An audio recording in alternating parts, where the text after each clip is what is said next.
parked you in the drive-in. You don't even park facing the screen. Emma, you always wear a blabbermouth and you still out. Oh, I think we found one. In a conversation. Hello? Hello? Remember those sitcoms that once lit up your evenings, but just went on way too long? In the 70s, sitcoms weren't just background noise. They shaped routines, sparked laughs, and gave families something to gather around after dinner. But what happens when the shows we loved just didn't know when to stop? You could not turn on the television in the 1970s without stumbling into Happy Days. For a lot of people, it was more than just a sitcom. It was a time capsule. One that wrapped up the nostalgia of the 1950s with slicked back hair, soda fountains, jukeboxes, and the coolest guy on television wearing a leather jacket indoors like it was the law. That was the magic of the early seasons. There was something so warm and simple about how it all played out. Richie, Potsy, Ralph Malph, and of course the Fonz. He was not just a guy who said "aye" and slapped machines. He was a full-on cultural event. So much so that the show's entire identity slowly started to orbit around him. Now, let's pause right there. Because when the secondary character becomes the sun in your sitcom solar system, things get dicey. As much as we love Arthur Fonzarelli, the later seasons of Happy Days really started to forget what made the early ones feel so right. Richie Cunningham was no longer the moral compass. He left, literally. Ron Howard moved on, and the show sort of spiraled. Instead of tight little family lessons or fun high school drama, we got things like alien cameos and ghost stories. No, seriously.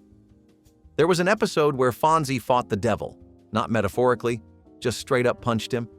There was also that one infamous moment, the one that changed pop culture forever. Fonzie jumps over a shark on water skis, in a leather jacket. That's it. That is the moment when Happy Days stopped being grounded and flew right off the rails. And that phrase, jumping the shark? Yeah, it was born right there, from a show that could not figure out how to keep things fresh without turning absurd. Now, none of this is to say the entire back half of the show was unwatchable. The actors were still charming, the set still brought comfort, and the occasional heartwarming moment slipped in. But you could feel it. That slow drift into something that felt like it was trying too hard to recapture lightning that had already left the bottle. The laugh track got louder, the plot lines got thinner, and Fonzie, who once felt like the show's heart, now looked like he was contractually trapped in his own catchphrase.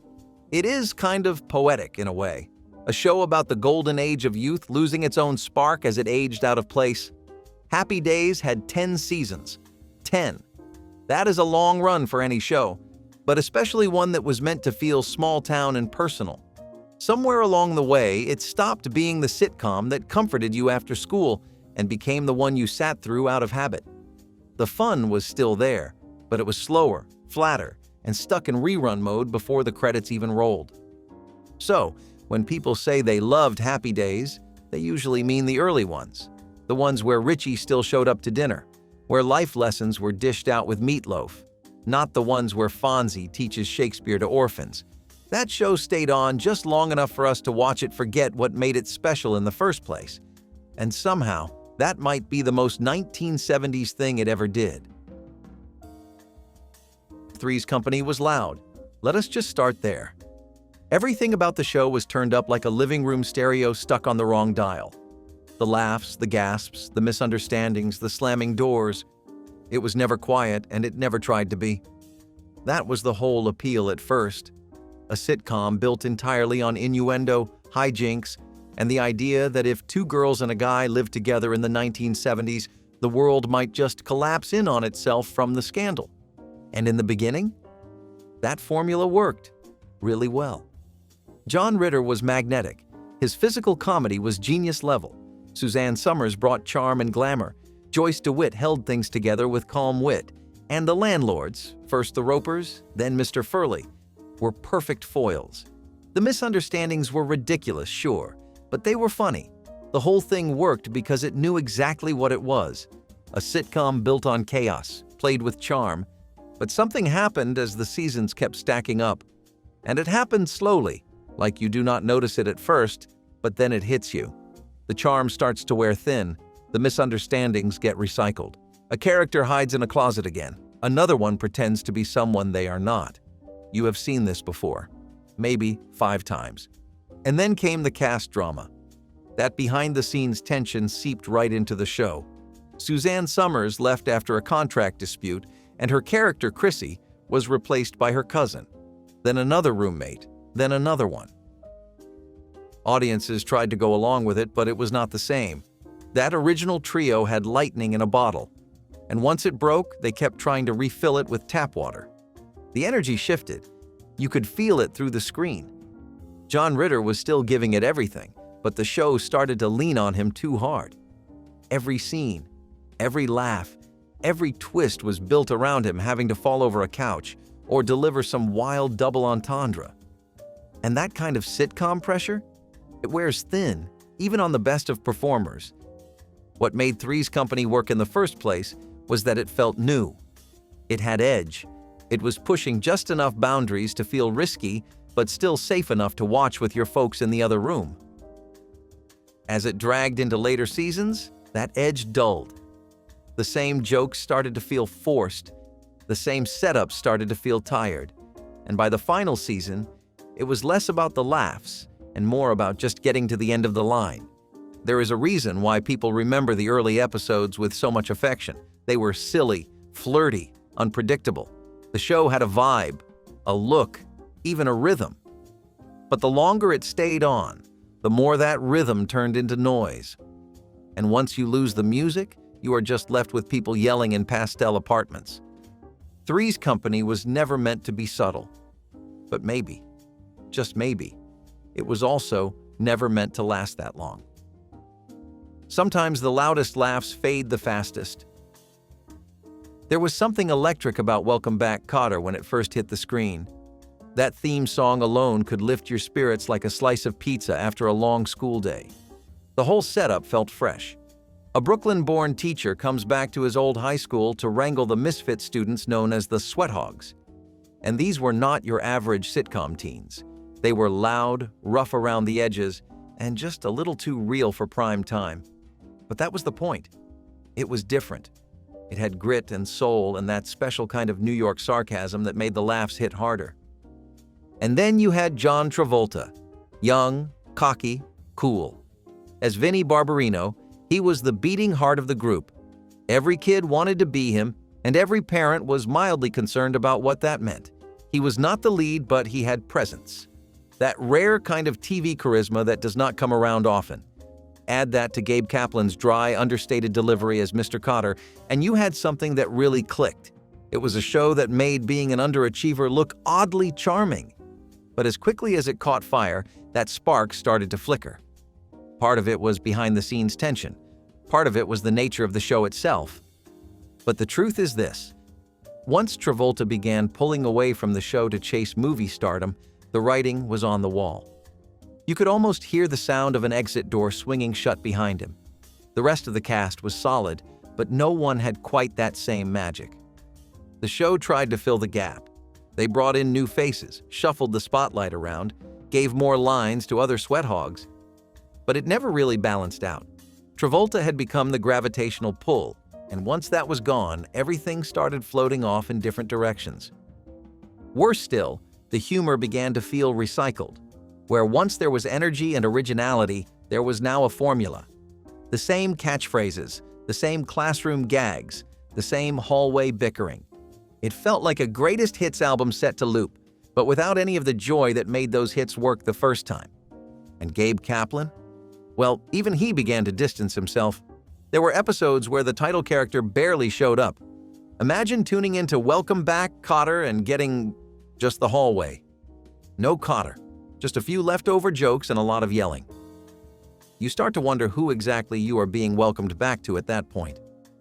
By the final season, the Sweat Hogs were still technically in high school, but the illusion had worn off. The actors were aging out of their roles, the writing had softened, and the classroom was starting to feel like a sitcom museum exhibit. It was all there, the desks, the chalkboard, the laughs, but it was missing the heartbeat. Still, it is hard not to look back fondly on those early seasons. When it worked, it really worked. It gave people a show that felt a little more like the real world, even if it was wrapped in punchlines. But like a lot of 70s sitcoms, it just stayed too long. The graduation never came. The bell kept ringing, but the class should have ended long before. Chico and the Man had something special when it started. You could feel it right away. The chemistry between Freddie Prinze and Jack Albertson was like lightning in a bottle, sharp, funny, and surprisingly tender. It was a simple setup. A cranky old garage owner in East Los Angeles gets paired with a bright, street-smart young man who refuses to let life, or prejudice, get him down. The dynamic was fresh for the time, especially on television, and the mix of cultures gave it something no other show really had. Freddie Prinze as Chico was a force. He was only in his early 20s, but he had the timing, the presence, and the kind of charisma you do not teach. He lit up the screen with this quick wit and charm that made the entire show feel alive. And Jack Albertson, a seasoned actor, balanced that energy with his gruff old man routine that still carried plenty of heart underneath. They were the odd couple of the barrio, and America tuned in because it felt real and heartfelt, even with the laugh track. But then, tragedy hit. Freddie Prinze died by suicide after only a few seasons, and just like that, the very soul of the show vanished. You cannot plan for something like that. No writer's room is ready for it. No showrunner can rewrite their way around that kind of loss. And they tried. They really did. They brought in new characters. They introduced a young boy meant to carry the next generation torch. They kept the setting. They kept the grumpy old man. But the spark was gone.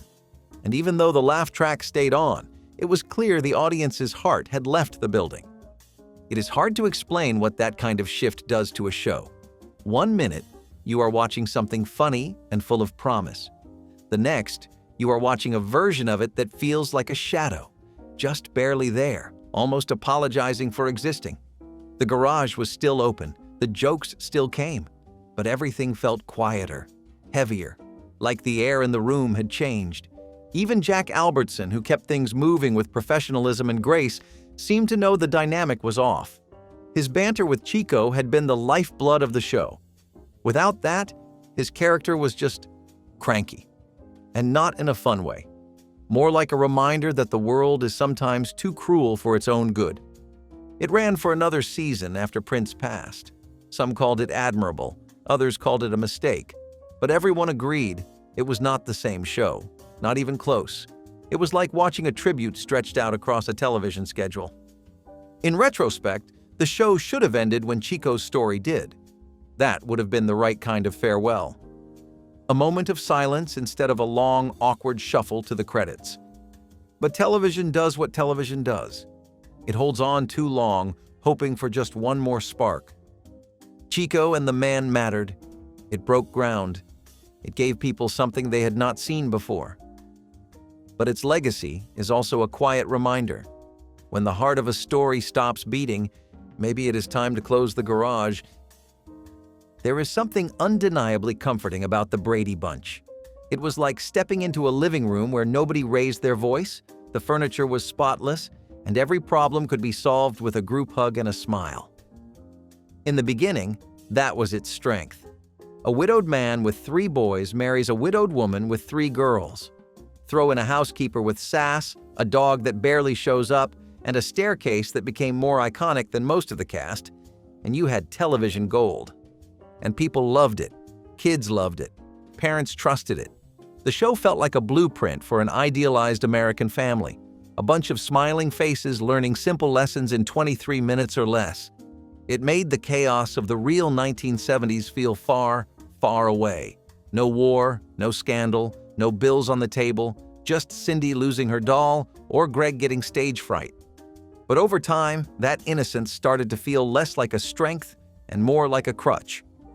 The world outside was changing fast, politically, culturally, socially, and the Brady household never even blinked. The problems stayed the same. The hairstyles got bigger. But the show refused to grow up. What was once charming began to feel like a parody of itself. You could almost predict every episode beat by beat.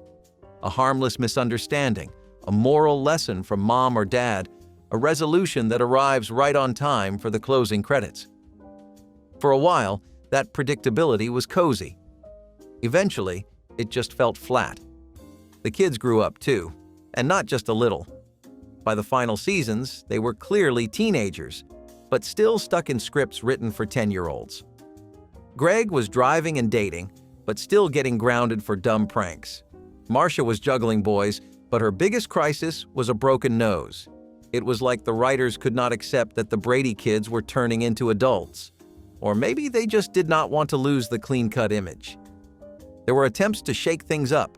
New characters popped in, cousins, friends, even a wild trip to the Grand Canyon. But it always circled back to the same polished, pastel-colored world. No one really changed. No one really grew. And as the 1970s marched on, audiences started looking elsewhere for stories that felt more real. There is a reason why the Brady Bunch did not take off in its original run the way people think. It became a cultural phenomenon after it ended, thanks to reruns, nostalgia, and that deep-seated American craving for simpler times.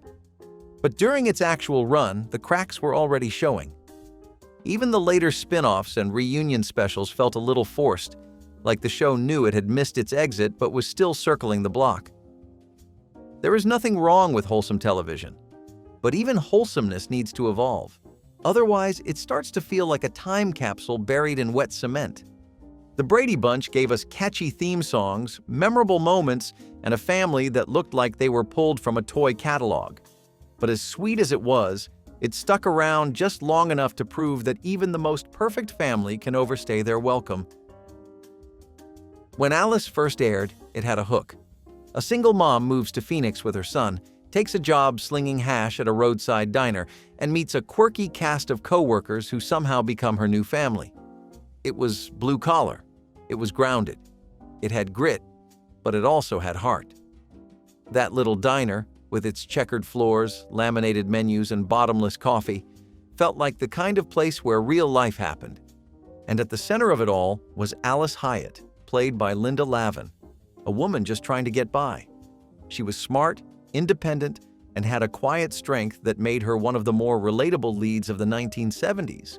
You believed her struggles. You rooted for her. You wanted things to go well. Add in Flo, played by Polly Holiday, and you had lightning. That catchphrase, "Kiss my grits," it was everywhere. You could walk into a diner in real life and hear someone say it, dead serious. Flo was brassy, loud, and wildly entertaining. She gave the show its punch. But somewhere between the third refill of coffee and the 9th slice of pie, Alice started to fade. Not all at once, not with a big crash. More like a slow drip of diner coffee left too long on the burner. The novelty wore off, the plots got thinner, characters came and went. Flo left for her own spin-off. And while the show introduced new waitresses, none of them quite filled that gap.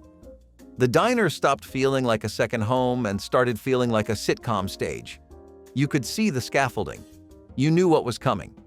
A regular has a meltdown. A co-worker messes up an order. Alice makes a wisecrack. And somehow things wrap up with just enough warmth to keep the plates spinning. 9 seasons is a long time. That is longer than some modern shows even get to dream of. But Alice was not built to go the distance. It was never a show about dramatic character growth or huge story arcs. It was a slice-of-life setup that leaned hard on routine and charm, and routine only stays charming for so long. You can tell the writers tried to shift things. They played with romantic storylines. They gave Alice a singing career arc. They brought in new managers, new staff, new side characters. But it all circled back to the same diner, the same counter, the same little bell on the kitchen door. Eventually, it started to feel like the show was trapped in its own setting. There is a reason why reruns of Alice are remembered more for the early years. Back when it felt like something real. Back when the jokes were fresh and the characters had that just-moved-in energy. The later seasons are like sitting at a diner after the lunch rush, quiet, slow, and filled with the echoes of better times. Alice gave us a strong female lead, some unforgettable moments, and just enough sass to carry it through a solid run. But by the end, the coffee was cold, The plates were chipped, and the show had hung around long after the last customer left. One Day at a Time walked through the front door with something to say. It was not just another sitcom about quirky roommates or goofy dads. It was a real look at what single motherhood looked like in the 1970s, and it did not flinch. Ann Romano was strong, sharp, and trying to hold it all together in a world that never made it easy. The show gave voice to frustrations a lot of families knew but rarely saw on screen. Tight budgets, rebellious kids, trying to date while raising teenagers, and the non-stop balancing act of life. And for a while, that voice rang loud and clear. Bonnie Franklin's Anne was not just likable, she was believable. You knew someone like her. Maybe you were someone like her. Her daughters, Julie and Barbara, felt like actual teenagers with actual problems, not just set-up machines for punchlines. And Pat Harrington Jr. as Schneider, the building super, gave the show a lightness and charm without stealing the focus. One Day at a Time was progressive, honest, and refreshing. It dared to be emotional. It dealt with divorce, job insecurity, sexism, and even mental health. Not every sitcom had the guts to go there in those years. And yet, it still managed to find laughs in the middle of all that messiness. That is no small feat.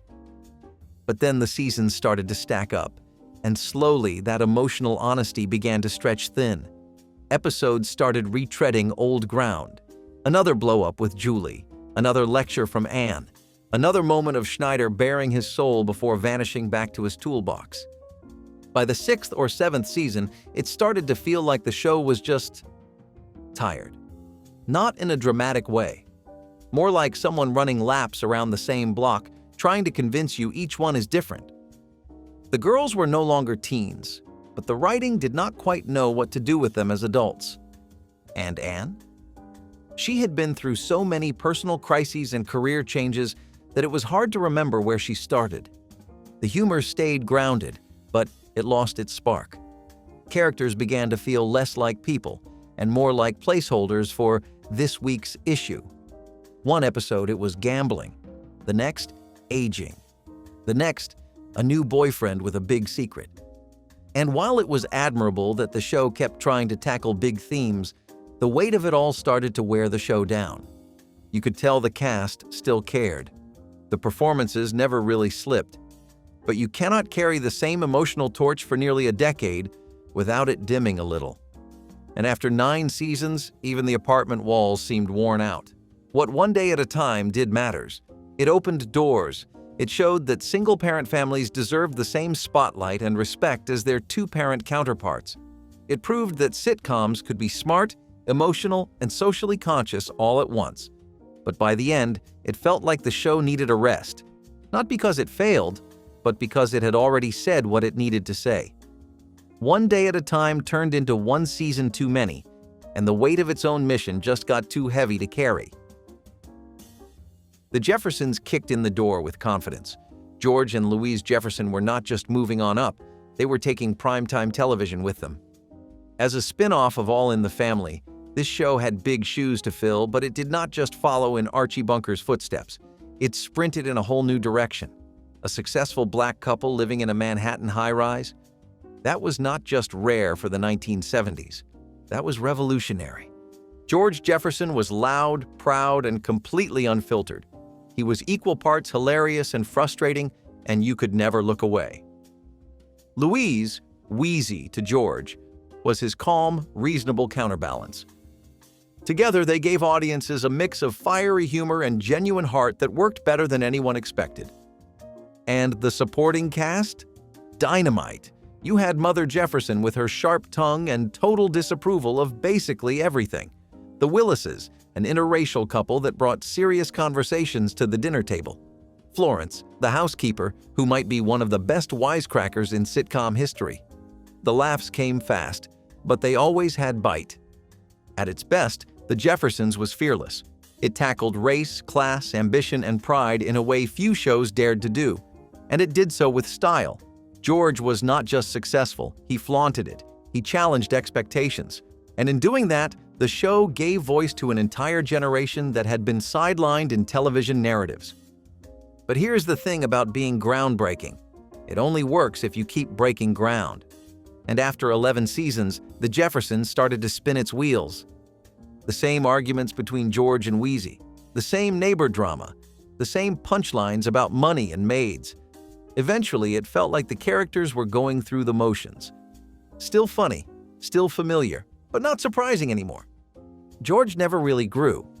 That is part of what made him funny, but also what made the later seasons frustrating.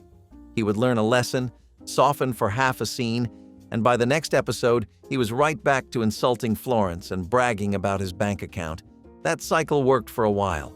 Then it got repetitive. Even Florence, who could steal an entire episode with a single line, started feeling boxed in. Her dynamic with George stopped evolving. The banter was still there, but it lacked that spark, like a band playing their greatest hits to a crowd that already knows every note. And let's be honest, 11 seasons is a long time for any sitcom. By the last couple of years, you could feel the show reaching. New characters showed up. Old ones were shuffled around. Some storylines got oddly serious. Others felt like retreads of episodes we had already seen, just dressed up with different outfits. When the show was canceled, it came without a proper finale. No goodbye, no closure, just off the air, which somehow feels fitting. Because while the Jeffersons made history, it also overstayed its welcome, not in a loud, embarrassing way, more like a house guest who was once the life of the party, but now just keeps hanging out after the music has stopped. Still, what it accomplished cannot be overstated. It walked so that 100 other shows could run, but maybe, just maybe, it should have known when to take that final elevator ride and call it a night.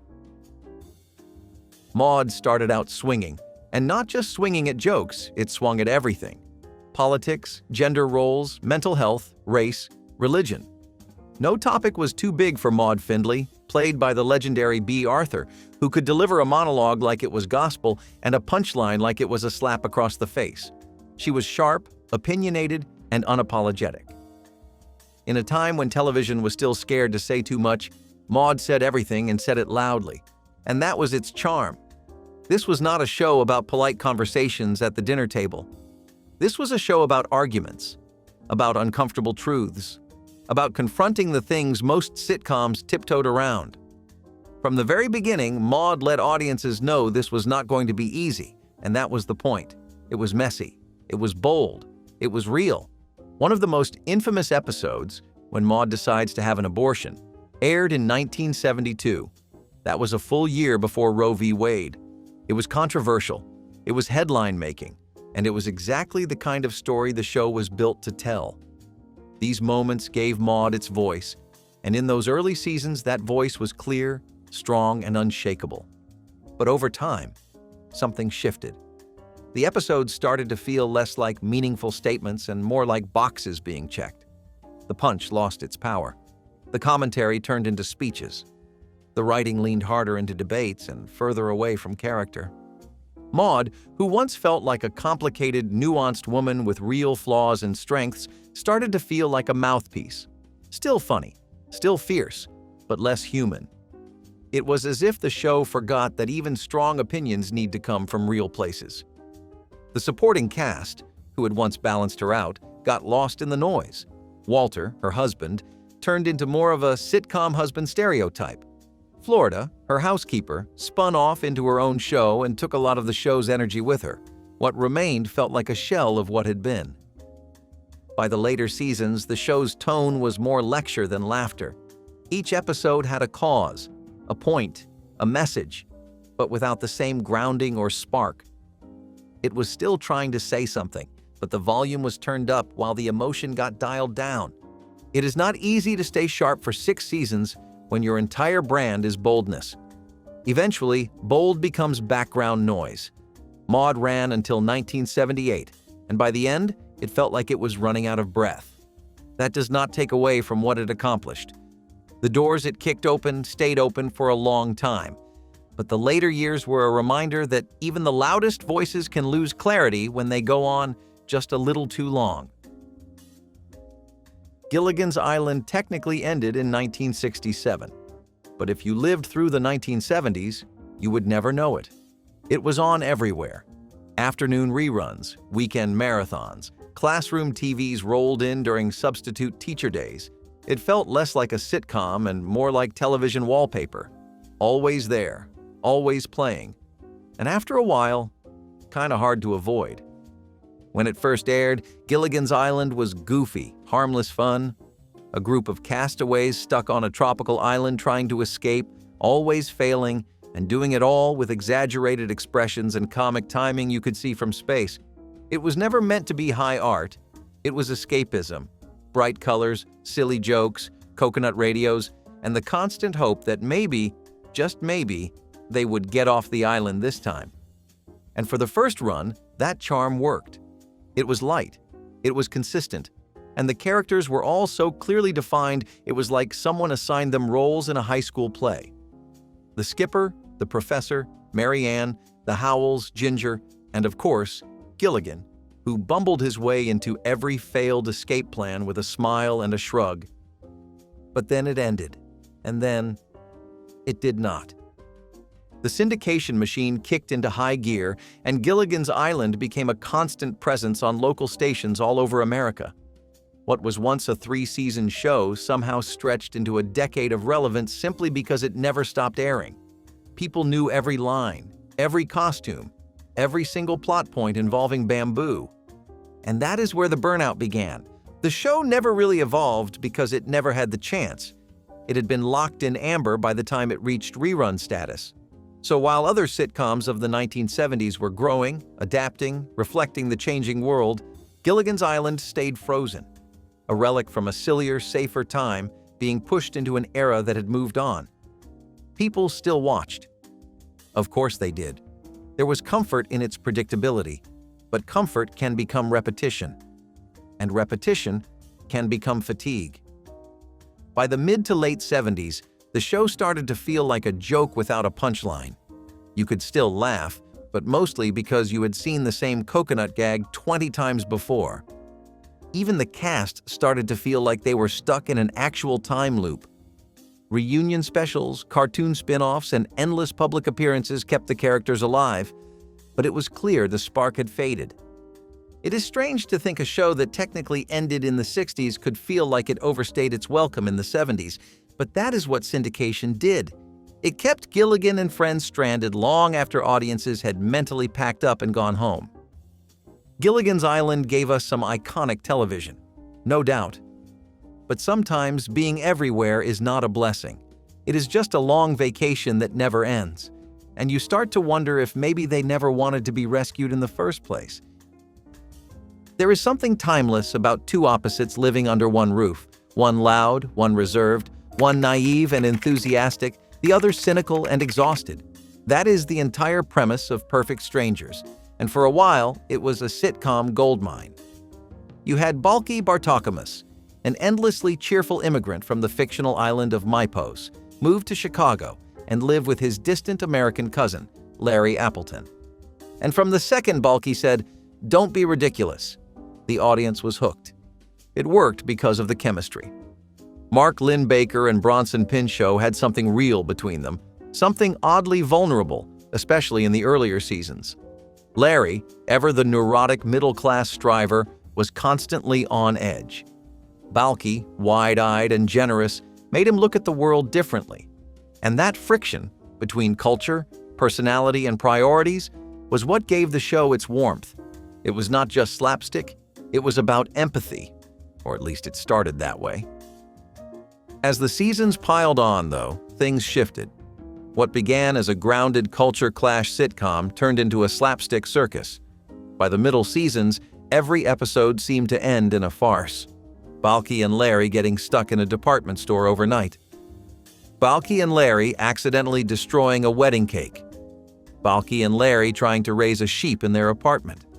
The emotional realism that made their friendship special got drowned in pratfalls and misunderstandings.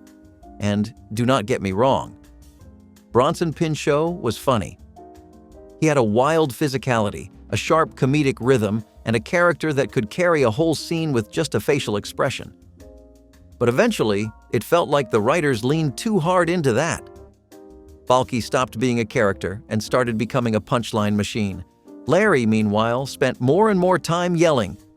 The balance that made them work? It slowly fell apart. Part of the issue was that the characters stopped growing. After several seasons of learning, arguing, bonding, and laughing, you would think the dynamic might evolve a little. But it did not. They were still having the same fights. Still misunderstanding each other the exact same way. Still making the same mistakes. And audiences noticed. To try and shake things up, the show did what so many long-running sitcoms do. It aged up the situation. Balky and Larry both got married. They moved into a house. They got jobs. They had kids. The classic sitcom domestic reboot. But by then, the tone had already calcified. The stories were flatter. The charm was recycled. Even the show's final season felt like a quiet afterthought. Episodes shuffled around, not always aired in order, as if the network knew it had already lost momentum. Perfect Strangers was never supposed to last forever. And maybe that is part of why people still look back on it fondly. It had heart, and it gave us some unforgettable moments. But it went past its sweet spot. It kept telling the same story long after the story had already been told. And when a show becomes its own echo, you stop laughing with it and start watching out of habit. It was a sitcom with bark, but no bite. Mgherk. A Dog's Life featured actors in full-body dog costumes, playing a family of suburban canines navigating everyday problems like job interviews, neighborhood feuds, and raising puppies. Yes, really. It sounds like a bizarre fever dream, and watching it felt even stranger. The actors, muffled by their rubber dog heads, delivered dialogue through stiff movements and awkward lip-syncing. The humor relied on canine puns and human situations made weirder by the fact that everyone was dressed like a golden retriever. The show's premise was never fully explained. Were these dogs living in a world of humans? Were they symbolic? Satirical? No one knew, and that uncertainty made it nearly impossible for viewers to connect. Audiences were bewildered, critics were harsh, even kids, who were assumed to be the target audience, seemed more confused than entertained. NBC hoped it would be a quirky, family-friendly hit, but Mgherk stumbled out of the gate. The novelty wore off fast. Once you got past the initial shock of talking dogs in business suits, there was not much left. No sharp writing, no emotional core, just a lot of wagging tails and sitcom tropes buried in fur. The show lasted only a handful of episodes before being quietly retired. Few mourned its passing. But in its own strange way, Mgherk has become a cult legend. Proof that in the 1970s, networks were willing to try anything, even a dog-suit sitcom. Today, it stands as one of the oddest experiments to ever grace prime time. A surreal reminder that television's strangest ideas sometimes make it all the way to air. This was the campfire that never needed matches. Are You Afraid of the Dark? Was more than just a kids' horror anthology. It was a rite of passage. A group of teens, calling themselves the Midnight Society, would gather in the woods to tell scary stories. But it was not the monsters that made it unforgettable. It was the mood, the hush that fell when someone tossed powder into the fire. The quiet intensity of those young faces as they leaned in. The way fear bonded them. Each episode was different. Ghosts, curses, supernatural oddities. Sometimes spooky, sometimes tragic, sometimes weirdly beautiful. But no matter the tale, there was always an emotional core. Loneliness, jealousy, guilt, love. The real ghosts hiding behind the fiction. The show gave kids permission to be afraid and taught them how to carry that fear with courage. Even in darkness, it said, we can find connection, empathy, and the power of shared stories. The show never pandered. It trusted its audience to handle fear and to learn from it. Kids tuned in not just to be scared, but to be part of something secret, something sacred. Watching it felt like sneaking into a world just for the brave. And then it was gone, slowly, quietly, replaced by brighter, safer content. But for those who remember, Are You Afraid of the Dark? Still flickers in the back of the mind like a campfire that refuses to go out. Because some stories do not end when the screen fades. they echo. Super Train was a show that promised the future and delivered a train wreck. Literally. Picture this, a massive nuclear-powered train that had everything from gyms to swimming pools to full-blown nightclubs, speeding across America like a landlocked spaceship. It was NBC's answer to The Love Boat, except instead of a cruise, you were on rails. And instead of smooth sailing, it was a multi-million-dollar gamble that crashed and burned faster than anyone expected. The production budget was astronomical for its time, higher than anything else on television in 1979. They even built a giant set and miniature models for the train itself. But viewers, they just didn't show up. The stories on board were supposed to be romantic and dramatic and weekly anthologies, but the scripts were flat and the characters forgettable. It aired on Sunday nights, and NBC had high hopes that it would become the next big thing. Instead, Super Train became the poster child for overambition. Critics tore it apart, and within a few months, it was gone. Still, for a show that failed so spectacularly, it left behind something rare. Footage that looks like retrofuturism exploded all over your screen. It's wild, lavish sets, bright lights, an entire casino inside a train. You cannot look away. It's hard not to respect just how bold it was, even if it collapsed under its own weight. Super Train was flashy, short-lived, and unforgettable for all the wrong, and maybe just a few right, reasons. It had charm, it had chemistry, and for a while, it had something different. Who's the Boss was not just another sitcom in the endless parade of 1980s living rooms. It flipped the script. A retired baseball player, Tony Michelli, takes a job as a live-in housekeeper for Angela Bauer, a high-powered advertising executive and single mother. Suddenly, gender roles were not just hinted at. They were front and center. This was progressive. This was new. This was fun. But like many shows that burn hot early, it kept burning long after it had run out of fuel. At its best, the show was full of lively back and forths and surprisingly deep character work. Tony Danza was impossible not to like, with his thick New York accent and gentle goofball energy. Judith Light brought a grounded intelligence to Angela that made her more than just the straight-laced boss. Their kids, Samantha and Jonathan, added sweetness and occasional chaos. And then there was Mona, Angela's mother, a walking one-liner machine with a martini glass in hand and no filter. Together, it all worked. The show asked, what happens when a man takes care of the home and a woman takes care of the business? It was a good question, but eventually it stopped trying to answer it. As the seasons wore on, the workplace versus home dynamic started to flatten. Plots got more repetitive. The kids, once key to the heart of the show, became background players as the spotlight turned fully toward Tony and Angela. And that spotlight got very bright when the will they won't they tension hit its peak. Ah yes, the classic slow burn sitcom romance. Tony and Angela danced around each other for years, teasing viewers with moments of tenderness and just missed timing. The problem? They waited too long. And by the time the show finally pulled the trigger and put them together, the spark had faded. The thrill of the will they had been stretched so thin that when the answer was finally they will, it felt obligatory. Not exciting, not earned, just overdue. Even the characters themselves began to feel like caricatures of their former selves. Tony, who started out as a smart and loving father trying to build a better life, became increasingly goofy, bordering on cartoonish. Angela, once confident and composed, began to waver in tone, sometimes flustered, sometimes neurotic, rarely the powerhouse she once was. Mona still got her zingers in, but even those began to feel canned. And when the jokes lose their edge, what is left? By the final season, the magic was mostly gone. The show still had a loyal audience, but you could feel the fatigue on the screen and behind it. Characters stayed the same while the world kept changing around them, and maybe that is the hardest thing for a sitcom to face. What once felt modern and fresh can feel dated and stuck if you refuse to move forward. Who's the Boss started as a subversion. It ended as a cliché. And that is not a criticism of the people involved, it is a reflection of what happens when television becomes too comfortable with itself. when the big questions are already answered, but the episodes keep coming.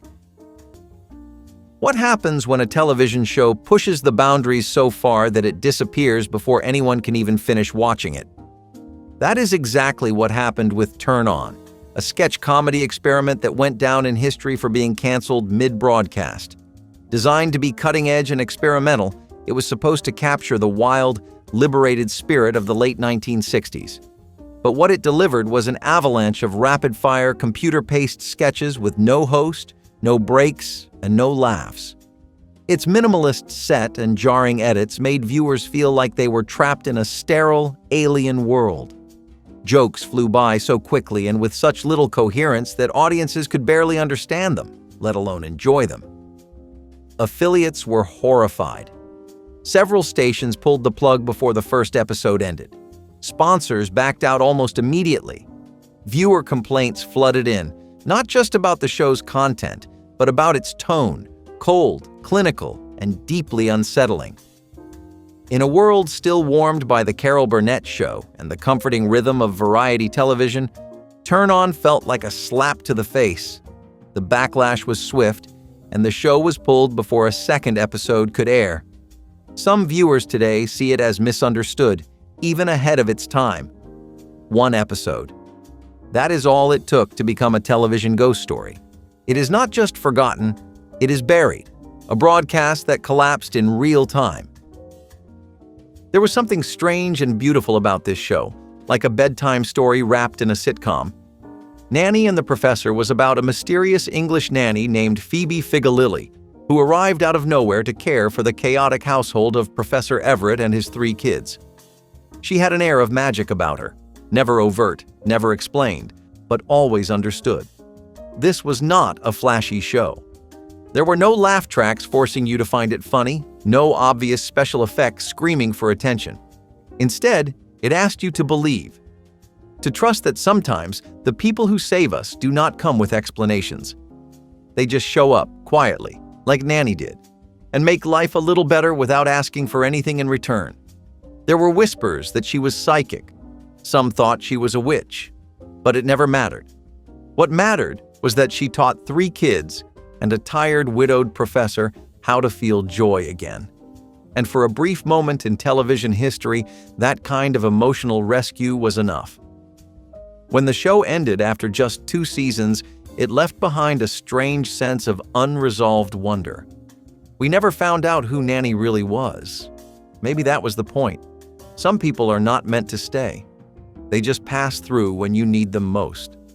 Like a childhood memory you can almost remember, but not quite.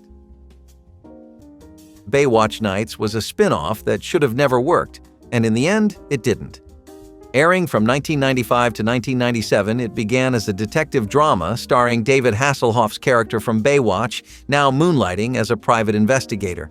But somewhere along the way, someone had a wild idea. What if it was supernatural? By its second season, the show had shifted into full X-Files territory, with Hasselhoff chasing ghosts, sea monsters, and other unexplainable threats under the moonlight. The tone was bizarre. The writing even more so. And while Baywatch thrived on sun and surf, Baywatch Nights traded it for fog machines and fear. Audiences were baffled. There were alien conspiracies, demon possessions, and episodes that felt like fever dreams. It was less a spin-off and more a genre-bending experiment in identity crisis. But hidden inside that chaos was a wild kind of courage, to throw everything safe away and start again. The camp factor went through the roof, but without the self-awareness to pull it off. Still, it tried. It tried to be different, to evolve, to turn a sun-soaked brand into something shadowy and strange. But that leap was too big. Ratings plummeted, and by 1997, it was quietly canceled, swallowed by the very darkness it tried to explore. Today, it exists more as trivia than memory, a weird side note in the legacy of one of the most watched shows in television history. But there's something oddly admirable about it. It dared to transform, to chase the unknown. And even if it stumbled, it did so with conviction. You take the good, you take the bad, and eventually you take one too many seasons. The Facts of Life had a lot going for it early on. It was spun off from different strokes, and unlike a lot of spin-offs, it quickly found its voice. A group of girls at an all-girls boarding school, under the guidance of the firm but loving Mrs. Garrett, navigating the trials of growing up. It had just enough heart, just enough awkward teen comedy, and a strong cast that grew more confident with each season. But then, it kept going. Originally, it started with 7 girls, too many cooks in the kitchen. So the show narrowed its focus to 4 core characters: Blair, the glamorous rich girl; Jo, the tough girl from the Bronx; Natalie, the free spirit; and Tootie, the youngest and most wide-eyed. Each of them represented a different kind of growing up story. And under Mrs. Garrett's watchful eye, they tackled real issues: peer pressure, body image, racism, and even topics like sexual assault and eating disorders. For a sitcom, especially in the early 1980s, that was bold. These were not always easy laughs, but they were honest. The problem is not how the show started. It is how it changed. The girls grew up. That is what they were supposed to do.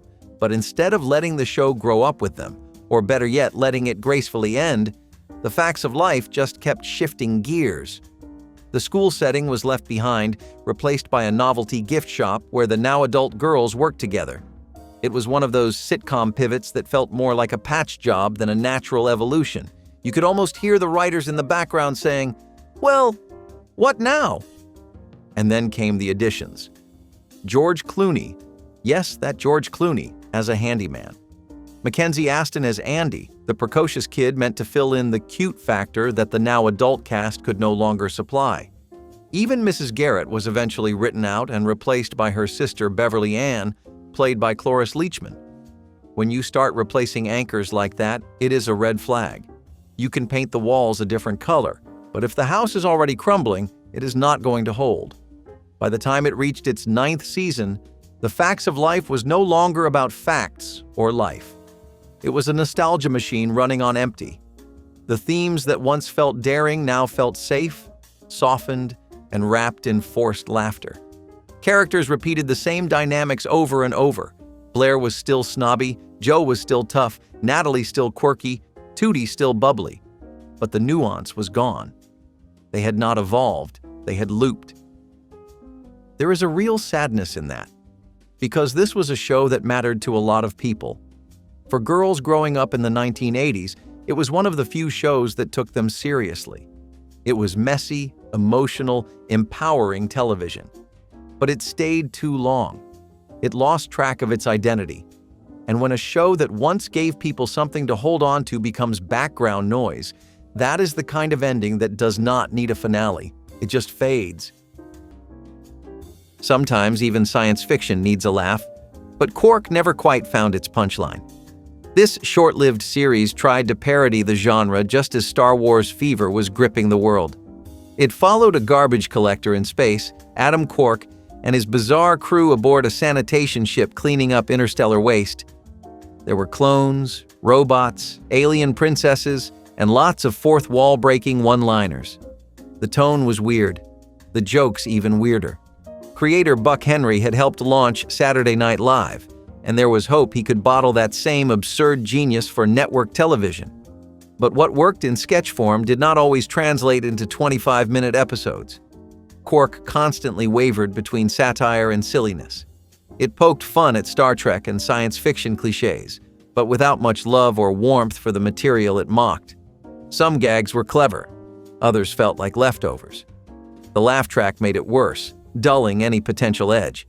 Critics were puzzled. Audiences were indifferent. NBC shuffled its time slot, hoping something would stick. Nothing did. After just 8 episodes, the show was canceled. But for a brief moment, Quark had aimed for something unique, a space comedy before that was really a thing. And maybe that was the problem. It was ahead of its time, or maybe just off-key. Watching it now, you can see flashes of brilliance under the bad wigs and rubber aliens. But you can also feel the weight of a show that never figured out how to balance satire with storytelling. Quark vanished almost as quickly as it arrived, leaving behind only static in the void. This show was weird. Beautifully, unapologetically weird. The Adventures of Pete and Pete followed two red-headed brothers, both named Pete, through a suburban world that never quite behaved like it was supposed to. Their town had superheroes, personal nemeses, dancing tattooed moms, and ice cream men who waged psychological warfare. It was childhood stretched into surrealism. Every story felt like it came from a dream you almost forgot, but remembered just enough to know it meant something. There were bike rides that felt like quests, songs that seemed to change time, and friendships that dug deep into the soul. Little Pete was defiant and wild, a spark of rebellion. Big Pete was thoughtful and unsure, trying to figure out who he was becoming. Together, they made sense of a world that never did. The show never explained itself. That was its brilliance. It did not try to teach you a lesson, it just let you feel. Joy, confusion, sorrow, wonder. It trusted that you could handle that. And somehow, you always could. Pete and Pete vanished not because it failed, but because it did not fit the mold. Too poetic to be a kid's show, too silly to be called art. So it slipped between the cracks, like many beautiful things do. But if you ever saw an episode, really saw it, then you know it still lives somewhere deep inside your memory, right next to that weird summer day that felt like it meant more than it should have. The 20th Century Fox Hour was a short-lived attempt to bridge the golden age of cinema with the golden glow of television. Running from 1955 to 1957, it was an anthology series that adapted well-known films and original stories into hour-long television dramas. It was elegant, it was cinematic. It tried to carry the weight of the studio's name on its back and bring it straight into your living room. Each episode had a familiar polish to it, like watching a condensed movie but with all the grandeur still intact. Famous stories were trimmed down to fit into 60 minutes, and new dramas tried their best to live up to the brand that preceded them. Some succeeded, some did not. But even when it missed with grace. The lighting, the music, the framing, it all felt like a miniature film festival delivered to your living room. You did not watch it to laugh or relax, you watched it to watch. It reminded people that television could be art, not just noise. But every Sunday, viewers knew they were getting something a little more refined, a little more serious. In a world of variety shows and slapstick, the 20th Century Fox Hour felt like a whisper from the movie theater down the street. It was classy without being cold, dramatic without being dull. But the formula proved hard to sustain. The rise of sitcoms, westerns, and science fiction made its slower pacing feel out of step. Eventually, it quietly faded, unable to compete with the flashier new kids on the block. But it left behind a strange elegance, a kind of dignity that other shows rarely aimed for. There was a time when Kate and Allie felt like the future of sitcoms. Two divorced women, one practical and grounded, the other free-spirited and impulsive, move in together to raise their kids as a blended family. It was smart, it was modern, and in the early 1980s it was kind of radical. You didn't often see two women running the household on television without some kind of traditional man in the center. But like many good ideas, it started aging the moment it stopped evolving. Susan St. James and Jane Curtin had real chemistry. Their friendship felt lived in, messy, and real. It was never just about punchlines, it was about resilience. Two women building a life together, not romantically, but in partnership. It spoke to a changing culture, one that was starting to accept different definitions of family. And for a few seasons, that message held strong. But then, the stories started repeating. The same types of conflicts showed up: dating disasters, parenting dilemmas, family tension. But nothing really changed. The characters, so dynamic at first, fell into rigid roles. Kate was always chasing the next adventure. Allie was always playing it safe. And while the contrast was fun early on, it started feeling static, like the characters were stuck playing versions of themselves instead of growing into anything new. The show also struggled to keep its younger characters interesting. The kids grew up, but not in a way that added anything to the story. Their arcs plateaued. They became background noise. And since so much of the emotional center of the show was built around raising children in an unconventional home, that lack of development left a hole. When Kate and Allie first aired, it was saying something bold. By the end, it was saying very little. The tone became more generic. It was not bad. It was just tired. And that might be the quiet tragedy of so many long-running shows from the 1980s. They captured a moment, but when the moment passed, they did not know how to say goodbye. If any of these sitcoms stuck around your TV just a little too long, tell us which one wore out its welcome in the comments. And if you had a laugh or a memory along the way, tap that like button and subscribe so we can keep rewinding the good, the weird, and the way too long.